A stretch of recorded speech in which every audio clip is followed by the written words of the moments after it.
ফেলা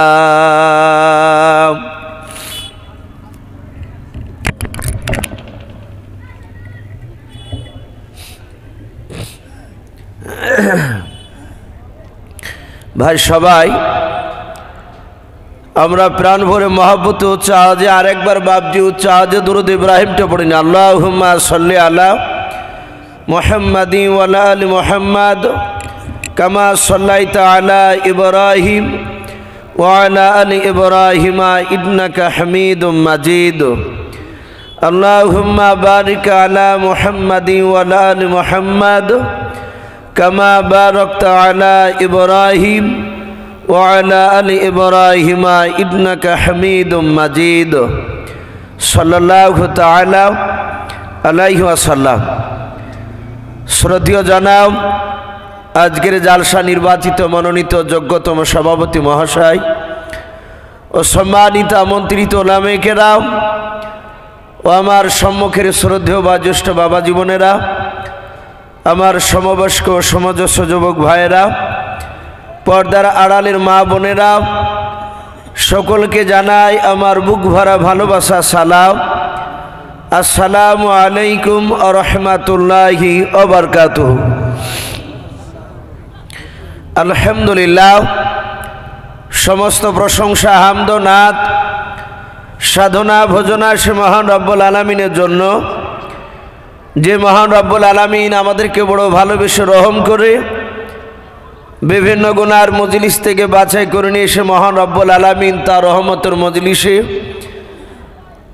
প্রচণ্ড হাড় হিম করা শীতের রাত্রিতে বাপজি আরামের বিছানা ত্যাগ করে মহান রব্বুল আলামিন তার রহমতের মজলিসে আমাদেরকে নিয়ে এসে বসার তৌফিক দান করেছেন। বাপজি আমরা যে আসতে পেরেছি এটা আমাদের বাহাদুরি নয়। নবীজি বলেছেন, আল্লাহ যাকে ভালোবাসবেন মহান রব্বুল আলামিন তার মহব্বতের বান্দা বান্দিদেরকে এরকম রহমতের মজলিসে বাপজি নিয়ে এসে বসে দেবেন। বহু মানুষ বাপজি রাস্তায় ঘোরাফেরা করছে, এমনও মানুষ আসেছে এখানে যারা বাপজি প্যান্ডেলের ভিতরে এক সেকেন্ডের জন্য বাপজি তারা বসার সুযোগ করতে পারবে না। তার মানে জানতে হবে যে আল্লাহ তাদেরকে এখানে নিয়ে আসবেন না। আল্লাহ নবী বলেছেন, আল্লাহ যাকে ভালোবাসেন সেই মহান রব্বুল আলামিন তার মহব্বতের বান্দাকে এরকম রহমতের মজলিসে নিয়ে এসে বসে দেয়। তাহলে বুঝতে হবে যে বাপজি আমাদেরকে নিশ্চয় করুণা করেছেন। কে একটু জোরে বলুন আমার আল্লাহ। তাই আমরা এখানে এসে বাপজি বসতে পেরেছি। তাই মহান রব্বুল আলামিনের দরবারে শুকরিয়া স্বরূপ আদায় করে বলুন আলহামদুলিল্লাহ। তারপরে পরে আপনার আমার নবী, যিনি ধর্মের গুরু, বিশ্ববরণ্য নেতা, নবিকুল শিরোমণি পয়গম্বরে আজম, যিনি সাইয়্যিদুল মুরসালিন ও খাতামান নবিয়্যিন, যিনি হাবিবে কিবরিয়া আশরাফুল আম্বিয়া, যিনি হায়াতুন নবী, জিন্দা নবী জনাবে মুহাম্মদুর রাসূলুল্লাহ সাল্লাল্লাহু তাআলা আলাইহি ওয়াসাল্লামের উপরে অগণিত দুরূদ ও সালাম বর্ষিত হোক, অর্পিত হোক। সকল বলুন আল্লাহুম্মা আমিন। সম্মানিত ভাইরা, আমার বাবা জীবনেরা, আমি আপনাদের সম্মুখে কোরআনুল কারীম থেকে আমি কয়েকটা এত টুকরা তেলাওয়াত করেছি। তারপরে পরে বিশ্ব নবীজির পবিত্র জবান থেকে মাত্র বাপজি দুটো হাদিসের টুকরা পাঠ করেছি। ইনশাআল্লাহ যথাসময়ের মধ্যে আমার বক্তব্য করব, কারণ বাপজি কয়েকদিন থেকে খুব ঠান্ডা, সে কিটকিটে ঠান্ডা বলছে আমাদের এলাকায়, মানুষের খুব কষ্ট হচ্ছে। আমরা গাদালার ওপরে বসেছিলাম, ব্ল্যাঙ্কেটের তলে ভরা ছিলাম, তারপরও বাপজি ঠান্ডা লাগছে।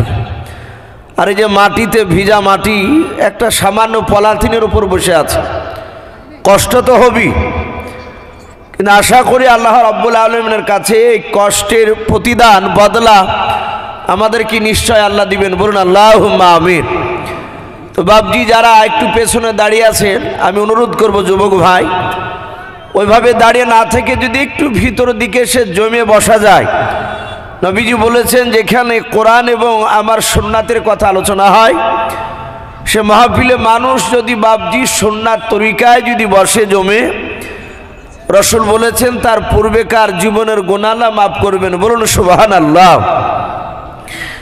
আর এক জায়গায় বলা হয়েছে যে আপনি যদি রহমতের মজলিসে সুন্নাত তরিকায় বসেন আপনি বুঝতে পারেন আর না পারে, শুধু যদি বসে থাকেন মাহফিলে, তো 500 রাকাত নফল নামাজ পড়ে যতটা সওয়াব, তার ডবল সব নেকি পাওয়া যায় এই রহমতের মজলিসে বসলে। বলুন সুবহানাল্লাহ।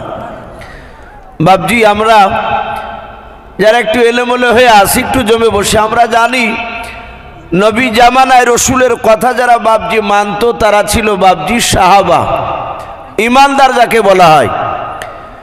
বেটা ছেলে হলে বাপজি সাহাবার, মেয়ে ছেলে হলে সাহাবিয়া। পার্থক্য সাহাবা বেটা ছেলে হলে, আর মেয়ে ছেলে হলে বাপজি সাহাবিয়া। কিন্তু ওনারা রসুলের কথাকে এমনই মানতেন, এমনভাবে বাপজি আমল করতে, কিতাবে লিখেছে ওয়া সামি'না ওয়া আতানা, নবীর কথা তারা শুনতেন এবং আমল করতেন। বলুন সুবহানাল্লাহ। আতরুকু সুন্নাতা লিহাবিবি লাহাউলাইল হুমাকাই, সাহাবারা তারা ছোট ছোট সুন্নাতকে ছাড়তেন না। আমরা বড় সুন্নাত কি তো ছেড়ে দিছি। তাই বাপজি সাহাবারা বাপজি এত দামি হয়েছিলেন, নবীর কাছে এত প্রিয় হয়েছিলেন, সাহাবাদের ব্যবহারে নবী খুশি হয়েছিলেন, স্বয়ং আমার আল্লাহ তাদের উপর রাজি হয়ে গিয়েছিলেন। এই জন্য বাপজি দেখেন সাহাবাদের নাম হাফেজ সাহেব হোক, মৌলানা সাহেব হোক, আর কারি সাহেব হোক না কেন, মুফাসসিরিনে কেরাম, মুহাদ্দিসিনে কেরাম, তারা খুতবা পড়ে ওয়া নবী হুরায়রাতা ক্বালা নবী সাল্লাল্লাহু তাআলা আলাইহি ওয়াসাল্লাম। আমরা দেখি যে সাহাবার নাম লিলি বলে আবু বকর সিদ্দিক রাদিয়াল্লাহু তাআলা আনহু, বলে না? এই যে রাদিয়াল্লাহু তাআলা আনহু, আপনি আমি মরে গেলে বলা যাবে? আপনি আমি মরে গেলে রাদিয়াল্লাহু তাআলা আনহু বলা যাবে না। খুব বেশি যদি বাপজি বলা যায়, যদি আপনি আমি যদি লোকের নজরও যদি একটু বুজুর্গ হই, আল্লাহর নজরে কি হবে আল্লাহই জানেন। কিন্তু একটা মানুষকে দেখছে যে মানুষটা বিড়ি খায় না, গেঁজা খায় না, গোল করে না, যাবতীয় নেশা থেকে সে বাপজি মুক্ত, তাহলে সেই লোকটা যদি 5 ওয়াক্ত নামাজ পড়ে, তো লোকেরা বলবে যে লোকটা বুজুর্গ ছিল, আল্লাহওয়ালা ছিল। যে আমরা কি বলি যে অমুক রহমাতুল্লাহ আলাই, বলে না? রহমাতুল্লাহ আপনার আমার ক্ষেত্রে যদি বুজুর্গ হয়, তাছাড়া বাপজি বলা যাবে না। সাহাবাদের শানে বাপজি রাদিয়াল্লাহু তাআলা আনহু বলা হতো। সেই সময় নবীর কথাকে বাপজি যারা মানেনি তারা ছিল বেঈমান। আমরা জানি বিশ্ব নবীর সবচেয়ে দুশমন ছিল মক্কা নগরে। সেই সময় তার নাম বাপজি ছোট বড় সকলেই জানি, আবু জাহাল। চিনি না আমরা তাকে, নাম শুনেছি। এলাকার অনেক যুবক ছেলেরা আশা করি আবু জাহাল, যাকে আমরা চলতি ভাষায় আবু জেহেল বলি, শব্দটা হচ্ছে আরবি শব্দ আবু জাহাল, কিন্তু আমরা বাংলা তো দেখেছি আবু জেহেল। এই আবু জেহেলের বাপজি বাড়িটা বর্তমান এখন আরবে পায়খানার চেম্বার করা আছে। অনেকে এলাকার যুবকরা থাকে, আশা করি তারা জানে। তে বেঈমান আবু জেহেল এই লোকটা কি বাপজি আসলে মূর্খ ছিল? কথা বলে। আবু জেহেল এই শব্দের অর্থ হচ্ছে মূর্খের বাপ। আমি জানি না আপনাদের জানা আছে কিনা, এখানে হয়তো উলামায়ে কেরামদের জানা থাকতে পারে, আবার অনেক উলামার হয়তো মনে নাও থাকতে পারে। আবু জেহেলের বাপজি আসল নাম কাজ কি ছিল জানা আছে আপনাদের কারো? শুনলে হয়তো মনে নেই। আবু জেহেলের আসল নাম হচ্ছে বাপজি আমর ইবনে হিসাম। কি নাম বললাম একটু জোরে বলেন? আমর ইবনে হিসাম। এটা হচ্ছে আবু জেহেলের আসল নাম। প্রথমে তার বাপ মা এটা রেখেছিল। এই আবু জেহেলের নাম আমর ইবনে হিসাম। এই লোকটা সেই সময় বড় হওয়ার পরে উচ্চ শিক্ষায় শিক্ষিত ব্যক্তি ছিল। আরবে তৎকালীন সে জামানায় খুব হায়ার র্যাঙ্কের শিক্ষিত মানুষ ছিল আবু জেহেল। তাই লোকেরা ওই সময় শিক্ষার জন্য লোকেরা তার বুদ্ধির কারণে নাম দিয়েছিল আবুল হিকাম। এর আবিদানি করতে হচ্ছে বাপজি জ্ঞানীগুণী বুদ্ধিজীবীর বাপ। কাকে বলা হতো কথা বলেন? এই আবু জেহেলকে। মক্কার ছোট বড় সবাই আবুল হিকাম বলে বাপজি এই আবু জেহেলকে চিনত, ডাকত জ্ঞানীগুণীর বাপ। আমরা জানি বিশ্বনবীর কথাকে সে মানে নাই। নবী তার নাম রেখেছিলেন আবু জেহেল, তুই মূর্খের বাপ। রসুল জবান দিয়ে বাপজি যেগুলো বের করেছে পৃথিবীর কোনো ব্যাটা না সেগুলোকে কেটে দিতে। আমরা হাদিসে পড়েছি ইমানদার আর বেঈমান মিলে বাপজি রসুল্লাহ মাত্র 11টা লোকের নাম লাকাব দিয়েছিলেন, 11টা। তার মধ্যে থেকে বাপজি একজন সাহাবার নাম শুনতে পায়, আবু হুরাইরা। বলে না আবু হুরাইরা? এই যে আবু হুরাইরা, ইনি একজন বিশ্ব নবীজির সাহাবা। এই আবু হুরাইরা কেতাবে লিখেছে বাপজি তার এই আবু হুরাইরা নামটা ছিল রসুলুল্লাহর দেওয়া নাম। এরও কিন্তু বাপজি একটা আসল নাম ছিল আবু জেহেলের মতো। মনে আছে কারো আপনাদের আবু হুরাইরার নাম কি? আবু হুরাইরার নাম ছিল বাপজি আব্দুর রহমান। কি নাম বললাম? আব্দুর রহমান ইবনে আউফ, আউফের বেটা আব্দুর রহমান। এই আব্দুর রহমান তার জীবনীতে লিখেছে বিশ্ব নবীর বাপজি মসজিদে নববীর পাশে নবী মক্কা থেকে হিজরত করে মদিনায় গিয়ে বাপজি একটা মসজিদ বানিয়েছিলেন, মদিনাতুন নবী, মসজিদে নববী। ওই মসজিদে নববীর পরে বাপজি একটা মাদ্রাসা বানিয়েছিলেন, পৃথিবীর সবচেয়ে প্রথম মাদ্রাসা নবী তৈরি করেছিলেন মদিনায়। সে মাদ্রাসাটার নাম ছিল আসহাবে সুফা। কি নাম বললাম মাদ্রাসার? একটু জোরে বলুন। আসহাবে সুফা, এটা নবী যে নাম রেখেছিলেন। সাহাবারা বাপজি সেখানে পড়তেন। যেমন আপনাদের এই বড় মাদ্রাসা আছে শাহজাদপুরে, তা আল্লাহ রসুলের ওই মাদ্রাসায় এই আব্দুর রহমান, এই আবু হুরায়রা যার নাম, এই আব্দুর রহমান, উনি রসুলুল্লাহর বাপজি ছাত্র ছিলেন, সাহাবা ছিলেন। কেতাবে লিখেছে 1 নয় 2 নয় 3 মাস হয়েছে নবীর দরবারে থাকা। মসজিদে নববীতে নবী বক্তব্য রাখছেন মিম্বারে বসে, শত শত সাহাবাই কেরাম সামনে বসে কথাগুলো শুনছিলেন। আর যেমন আপনারা বসে আছেন, দেখি ইসুফ ভাইকে আলোচনা করে শুনবো। তা আল্লাহ রসুলের চেহারার দিকে সাহাবারা চেয়ে কথাগুলো শুনছিলেন। আল্লাহর নবী জনাবে মোহাম্মদ রাসূলুল্লাহ সাল্লাল্লাহু তাআলা আলাইহি ওয়াসাল্লাম নবী আমার সাহাবাদেরকে সামনে বসে রেখে আলোচনা করেছিলেন জান্নাত জাহান্নামের কথা। আল্লাহর নবীজি সাহাবাদের দিকে চেয়ে তাকিয়ে দেখলেন আব্দুর রহমানের 2 চোখের কোনা দিয়ে ঝরঝর করে পানি ঝরে যায়। আল্লাহর দরদি নবী ডাক দিয়ে বলেন, সাহাবা তুমি আমার দিকে চেয়ে চেয়ে কেন কান্না করেছো মাওলাও? আব্দুর রহমান হাত দুখানা জোড় করে বলছেন, রাসূলুল্লাহ ইয়া হাবিবাল্লাহ ফিদা কাবি ওয়া উম্মি ইয়া রাসূলুল্লাহ। ও আল্লাহর নবীজি আপনার পদতলে আমার পিতামাতা বিসর্জন হোক, বলুন সুবহানাল্লাহ। আল্লাহর নবী বলেন, সাহাবা এই আব্দুর রহমান তুমি আমার দিকে চেয়ে চেয়ে কেন কান্না করেছো মাওলাও? নবী আমার সাহাবার চোখের পানি পড়া সহ্য করতে পারতেন না। আল্লাহর দরদি নবী ডাক দিয়ে বলেন, সাহাবা তুমি আমার দিকে চেয়ে চেয়ে কেন কান্না করেছো মাওলাও? আব্দুর রহমান বলেন, নবী গো আজ 3 মাস হতে চলল আপনার দরবারে হাদিস কোরআন শেখাও। ওগো নবীজি আমার সাথে সব সাহাবারা অনেকগুলো কোরআনের আয়াত মুখস্থ করে নিয়েছে, অনেক আপনারা হাদিসের কথা মনে করেছেন নবী গো। আমি আপনার কাছে 3 মাস ধরে থাকলাম, ওগো নবীজি একটা হাদিস আমার মনে নাই।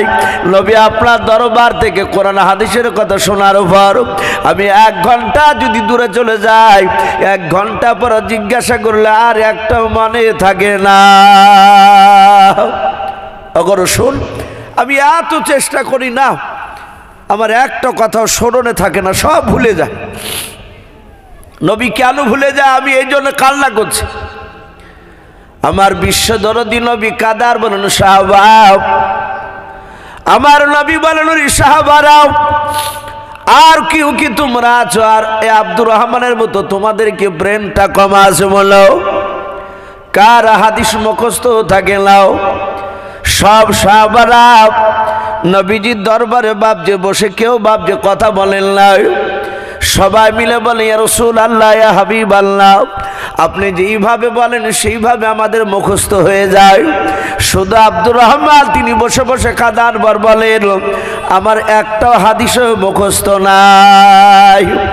আল্লাহর নবী বলেন আব্দুর রহমান আর দূরে বসে থেকো না, তুমি আমার কাছে চলে এসো। আব্দুর রহমান কাছে চলে এসে নবীজির দরবারে একেবারে নবীজির কাছে, রে বাবা নামাজের কায়দায় আল্লাহর নবীর সাহেব আব্দুর রহমান তিনি বসে বললেন, দরুদ নবী ডাক দিয়ে বলেন আব্দুর রহমান তোমার বুঝি একটাও হাদিস মুখস্থ নাই? বলো হুজুর নাও। নবী আমার নিজে হাতে আব্দুর রহমানের চোখের পানিটা মুছে দিয়ে বললেন, ওরে সাহাবাব আজ থেকে আর কান্না করা লাগবে না, আল্লাহর দরুদ নবীর মাথার পাগড়িখানা বাপ রুমালটা খুলে নিও, নবী আমার নিচে রেখে দিও। বিশ্ব নবীজির আরবিতে বাপ যে আমরা সকলেই জানি হাতটাকে হাত বলা হয়, নবী যে বাপ যে হাতখানা এই শাহাদাত আঙুলটা নিয়ে বাবা বিশ্ব নবী এভাবে দুটো বাপ যে দাগ টানিয়ে দিলেন নবীজির বরকতময় পাগড়িখানায়। আমরা জানি বাবা নবীজির পা থেকে বাপজি মাথা পর্যন্ত গোটা দেহখানা বরকতে ভরা ছিল, বলুন সুবহানাল্লাহ। সাহাবারা বলেন আমরা তাকে দেখলাম বিশ্ব দরদি নবী আমার রুমালে দুটো দাগ টানিয়ে দিয়ে বললেন, ওরে আব্দুর রহমান আর কান্না করো না রে সাহাব, তোমার চোখের পানি পড়া আমি রাসূল পয়গম্বর সহ্য করতে পারি না। এই রুমালটা নাও, রুমালটা পাগড়িটা নিয়ে তুমি একটু বুকের সাথে জড়ে ধরাও। আব্দুর রহমান বুকের সাথে জড়ে ধরলেন, আবেগে থাকতে না পেরে রুমালখানা পাগড়িখানা নিয়ে বাপজি গালে মুখে বাপজি একটু বলে নিলেন। আব্দুর রহমান বলেন আমি বুলানোর পর রসুলকে দিয়ে দিলাম। আব্দুর রহমান বলেন খোদার কসম কেটে বলে ওই দিন থেকে নিয়ে ইন্তেকাল করার আগা দিন পর্যন্ত নবীর একটা কথা আমি ভুলতাম না, জোরে বলুন সুবহানাল্লাহ। এসে আব্দুর রহমান বিশ্ব নবী তাকে আবু হুরায়রা বলেছিলেন। আমরা অনেকেই জানি যে আব্দুর রহমান এই ভদ্রলোক রসুলের সাহাবা, উনি বিড়াল পুষতেন, বিড়ালকে ভালোবাসতেন। তাই নবীজি বলেছিলেন এই আবু হুরায়রাও, বিড়ালের বাপ বলেছিলেন, অনেক ঘটনা আছে ওদিকে আমি যাব না। এই আব্দুর রহমান সারা পৃথিবীর বাপ যে আপনার মানুষ আব্দুর রহমান বিন আউফিট ক্বালা নবী সাল্লাল্লাহু তাআলা আলাইহি ওয়াসাল্লাম, এ বাবা হাদিস পড়ে না, সবাই পড়ে ওয়া নবী হুরায়রাতা ক্বালা নবী সাল্লাল্লাহু তাআলা আলাইহি ওয়াসাল্লাম। সাহাবারা জানেন যে রাসূলুল্লাহর পবিত্র জবান দিয়ে এই আবু হুরায়রা বলেছে, এই নামটা আর বাতিল করা যাবে না। সম্মানিত ভাইরা আমার বাবা জীবনেরা, আমার বিশ্ব নবী দরদি নবী যেমন তার আপন জামাই আলী রাদিয়াল্লাহু তাআলা আনহুকে নবী বলতেন এই আলী আমার আল্লাহর বাগ, বলুন আলহামদুলিল্লাহ। হযরতে আমির হামজা রাদিয়াল্লাহু তাআলা আনহুকে বিশ্ব নবী সিংহ বলে ডাকতেন, যে আমার চাচা আমির হামজা উনি আল্লাহর সিংহ। আল্লাহ রাব্বুল আলামিন আমির হামজা নবীজির চাচা আর এই দুই হাতে দুনিয়ার 50টা যুবকের শক্তি একাই এই আমির হামজাকে দিয়েছিলেন, বলুন সুবহানাল্লাহ।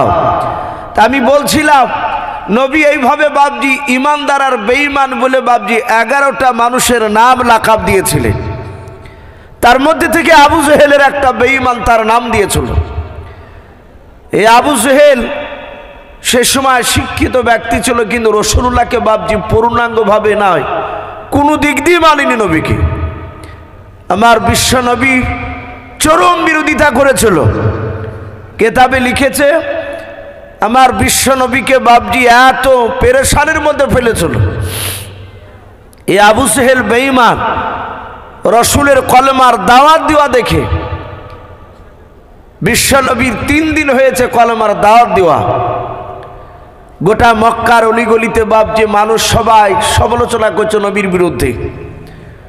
সবাই বলছে আব্দুল্লাহ যাকে আমরা আল আমিন বলে ডাকতাম, আমার রসুলকে মক্কার লোকেরা নবীর নাম ধরে খুব কমই ডাকতে। মোহাম্মদ বলুন সাল্লাল্লাহু আলাইহি ওয়াসাল্লাম নবীর নাম বলে ডাকতো না, ওরা ডাকতো আল আমিন, সত্যবাদী নবী। ওরা জানতো যে মুহাম্মদ সাল্লাল্লাহু আলাইহি ওয়াসাল্লাম এই আব্দুল্লাহর ছেলে জীবনে কোনোদিন মিথ্যা কথা বলে না। নবী কলমার দাওয়াত দিতে লেগেছেন 40 বছর বয়সে, কোরআন নাজিল হওয়ার পরে। মক্কার অলিগলিতে বাপজি প্রতিটা জায়গায় রসুলের বিরোধীমূলক বাপজি কথা আলোচনা হয়েছে। আবু জেহেল বেঈমান বিশ্ব নবীকে বারণ করলো যে আগামী কাল থেকে কলমার দাওয়াত দিও না। নবীজি বারণ করে নাই, নবীজি বাপজি কলমার দাওয়াত দেওয়া বন্ধ করে নাই, আবু জেহেল বারণ করলো। রসুলকে এমনকি তারা মারতে পর্যন্ত বাপজি তারা দ্বিধাবোধ করেনি। একেবারে 3 দিনকার সময় আবু জেহেল বেঈমান বাড়িতে এসে তার বিবিকে বলল, বিবি রে দেখো তিনি বাড়ির বাইরে কেউ দাঁড়িয়ে আছে কিনা, আমাদের ঘরের দিকে কেউ উকি মারছে কি দেখো। আবু জেহেলের অর্ধাঙ্গিনী বিবি ঘরের বাইরে গিয়ে চারিদিকে লক্ষ্য করে দেখলো কেউ নেই। এসে বলল, গো প্রাণের স্বামী বাড়ির বাইরে কেউ নেই। বলে কেউ নেই বলে না, বলে বিবি দরজাটা বন্ধ করে দাও। ঘরের দরজাটা বাপজি বন্ধ করে দেওয়া হলো। আবু জেহেল বেঈমান আগুনাতে তাকে দেখলো ছোট ছোট বাপজি কাকর, যাকে আমরা কুচেলি পাথর বলি। আবু জেহেল 11টা পাথরকে বাপজি 1 2 3 4 করে গনে নিল। গনে হাতের ভিতরে বাপজি ভরে মুঠ বেঁধে নিয়ে পাঞ্জাবির ভিতরে এইভাবে হাতটা ভরে নিয়ে বেঈমান আবু জেহেল বাপজি মক্কা নগরে চলে গেল। রাসূলুল্লাহ কোথায় আছে? মানুষকে জিজ্ঞাসা করে, আব্দুল্লাহর ছেলে মুহাম্মদ সাল্লাল্লাহু আলাইহি ওয়াসাল্লামকে দেখেছো? লোকে বলল সামনে যাও দেখতে পাবো। আপনাদের যেমন বাপজি বাসুদেব খালি যেমন মোড় একটা জায়গা বাজার, এই রকম মক্কা নগরে বাপজি একটা মোড় জায়গাতে রাসূলুল্লাহ দ্বীনের দাওয়াত দিচ্ছিলেন। আবু জেহেল কাছে গিয়ে বলল, এই ভাতিজা, এই তুমি তো 3 দিন থেকে কলমার দাওয়াত দিচ্ছ, নবুয়তে দাবি করেছো। বলেছে আচ্ছা হ্যাঁ, আল্লাহ আমাকে পয়গম্বর রাসূলকে পাঠিয়েছে দুনিয়ায়। এতদিন নবী ছিলাম আপনারা জানতেন না, আমিও জানতাম না। এই আজ 3 দিন হলো 40 বছর বয়স হয়েছে আমার। গারে হিরাতে কোরআনটা আমার উপরে নাজিল হয়েছে। আল্লাহ আমাকে নবুয়তের দায়িত্ব দিয়েছেন, প্রকাশ হয়ে গিয়েছে আমি নবিতা। আপনারা আমাকে মেনে নেন। আবু জেহেল ডাক দিয়ে বলল, এখানে তো মানুষ অনেকই রয়েছে। বলে হ্যাঁ। বলে ভাতিজা, আমার এই হাতের ভিতর কি আছে বলতে পারবা? বিশ্বনবী বললেন, চাচা আপনার হাতের ভিতর কি আছে আল্লাহ বলালে ওটা বলে দিতে পারবো। আপনি নাম শুনবেন না, আপনার হাতে যা আছে ওতে কলেমা পড়বে সেটা শুনতে চান। আবু জেহেল জানে যে কলেমা পড়লি তো রাসূলুল্লাহকে সাক্ষী দেওয়া আছে, লা ইলাহা ইল্লাল্লাহ। আমরা জানি যে একমাত্র আল্লাহ আমাদের, মুহাম্মদ রাসূলুল্লাহ বলুন সাল্লাল্লাহু তাআলা আলাইহি ওয়াসাল্লাম আল্লাহর প্রেরিত রাসূল। আর এক জায়গায় এসেছে আব্দুহা রাসূলুহু, আল্লাহ রসুল এবং আল্লাহর বান্দা মুহাম্মদ সাল্লাল্লাহু আলাইহি ওয়াসাল্লাম। তো আবু জেহেল চিন্তা করলো যে আমি তো পাথর নিয়ে এসেছি, আর পাথর নিয়ে কি কথা বলবে মুহাম্মদ সাল্লাল্লাহু আলাইহি ওয়াসাল্লাম বলছে।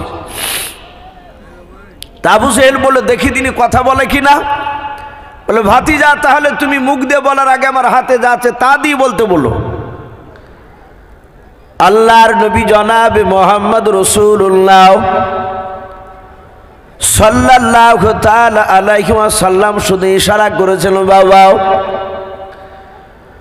আমার নবীজিকে আল্লাহ এত পার করে পাঠিয়েছিলেন, সারা পৃথিবীর মধ্যে এমন একজন পাওয়ারফুল নবী পেয়েছি আমরা। ওরে বাবা, যে নবী দুনিয়ার বুক থেকে বাপ যে দাঁড়িয়ে শুধু আঙুলের ইশারা করেছেন চন্দ্রকে চাঁদকে, নবীজির জমিনে থেকে বাপজি দাঁড়িয়ে শুধু আঙুলের ইশারা করা বাপজি করতে দেরেও সাথে সাথে বাপজি চাঁদ দু টুকরো হয়ে গিয়েছিল। বলুন সুবহানাল্লাহ। এত দামি নবী আমার, নবীজি শুধু ইশারা করেছেন আর পাথর থেকে বাপজি আপনার আবু জেহেলের হাতের ভেতর থেকেও সাথে সাথে বাপজি পড়তে লাগলো কলেমা লা ইলাহা ইল্লাল্লাহ। একটু মহব্বতে পড়ুন লা ইলাহা ইলাহা ইল্লাল্লাহু মুহাম্মাদুর রাসূলুল্লাহ। বলুন সাল্লাল্লাহু আলাইহি ওয়াসাল্লাম। আবু জেহেল অবাক হয়ে গেল যে সর্বনাশ, হে সামান্য হাতে পাথরও কথা বলেছে। এই মুহাম্মদ সাল্লাল্লাহু আলাইহি ওয়াসাল্লাম তো বড় জাদুঘর। আমার বিশ্ব নবী বলেন চাচা বিশ্বাস হলো আমি নবী রাসূলটা?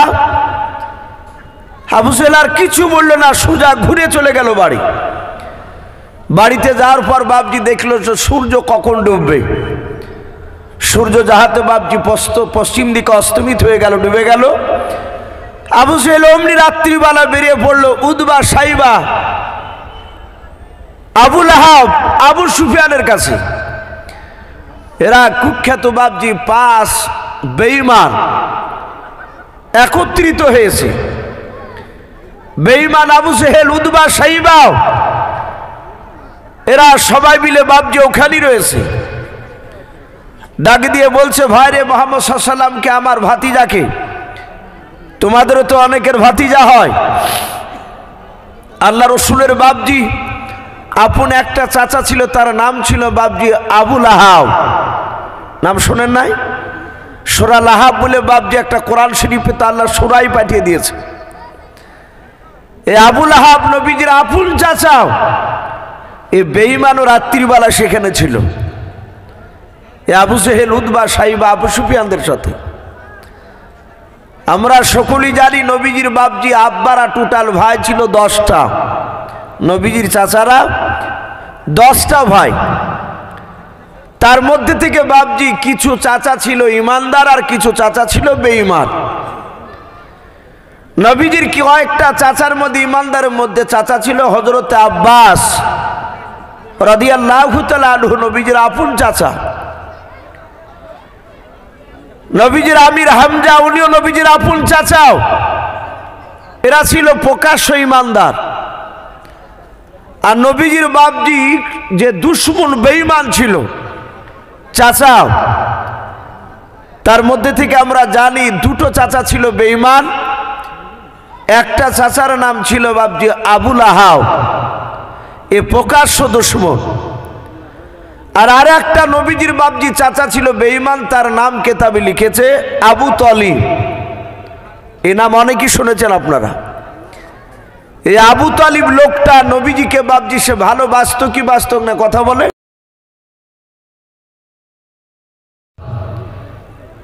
এই লোকটা আবু তালিব লোকটা মৃত্যুর পর সে কিন্তু জাহান্নামে গিয়েছে।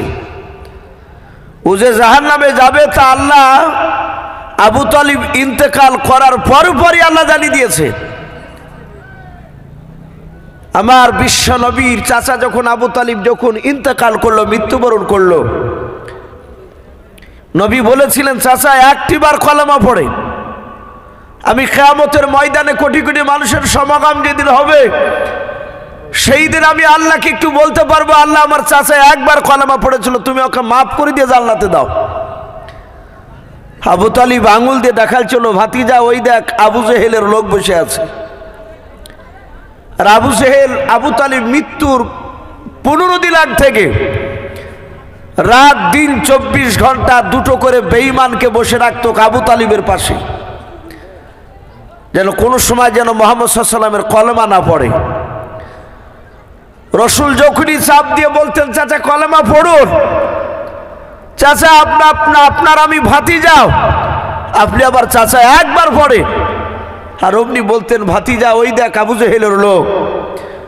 এই সময় যদি আমি কলেমা পড়ে যদি মারা যায়, লোকেরা বলবে যে আবু তালিব তার বাপ দাদার ধর্মকে অপমান করেছে।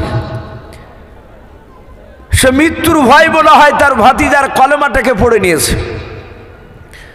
এটা একটা মান সম্মানের ব্যাপার। ভাতিজা, আমি মৃত্যুবরণ করবো তাও ভালো, বাপরে আমি তোর কলেমা পড়বো না, কিন্তু আমি তোকে তো ভালোবাসি।